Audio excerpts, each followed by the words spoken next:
یوسف کی کہانی صبر، ایمان اور معافی۔ یوسف ایک خوبصورت اور نیک نوجوان تھے جنہیں خدا نے خاص نعمت دی تھی کہ وہ خوابوں کی تعبیر بتا سکتے تھے۔ ایک دن انہوں نے اپنے خواب اپنے بھائیوں کو سنائے کہ 11 ستارے، سورج اور چاند انہیں سجدہ کر رہے ہیں۔ بھائی یہ سن کر حسد کرنے لگے کیونکہ وہ سمجھ گئے کہ یوسف کے لیے کوئی بڑا مقام آنے والا ہے۔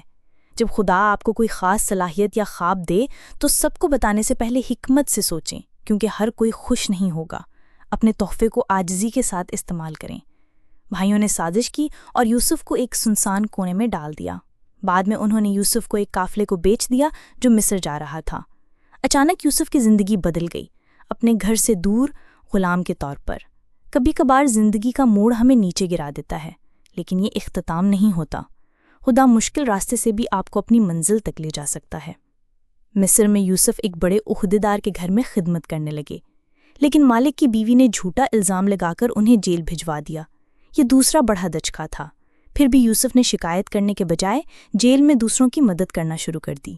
جب آپ کے ساتھ ناانصافی ہو تو شکایت کے بجائے اپنے رویے سے لوگوں کو دکھائیں کہ آپ کا ایمان خدا پر قائم ہے۔ حالات بگڑ جائیں تب بھی نیکی کرنا نہ چھوڑیں۔ جیل میں یوسف نے 2 قیدیوں کے خواب بتائے اور بعد میں فرعون کا خواب بھی تعبیر کیا۔ 7 سال خوشحالی کے، پھر 7 سال قحط کے۔ اس حکمت کی وجہ سے فرعون نے انہیں مصر کا وزیر بنا دیا۔ آپ کی محنت اور ایمانداری کا پھل وقت پر ملتا ہے، کبھی جلدی، کبھی دیر سے، لیکن خدا کے وقت پر۔ آپ بس اپنا حصہ ایمانداری سے ادا کریں۔ قحط کے دنوں میں یوسف کے بھائی غلہ لینے مصر آئے۔ یوسف نے انہیں پہچان لیا، لیکن بدلہ نہیں لیا۔ آخرکار انہوں نے کہا، تم نے برائی کا سوچا، لیکن خدا نے اسے بھلائی میں بدل دیا۔ انہوں نے سب کو معاف کر دیا۔ اصل طاقت بدلہ لینے میں نہیں بلکہ معاف کرنے میں ہے۔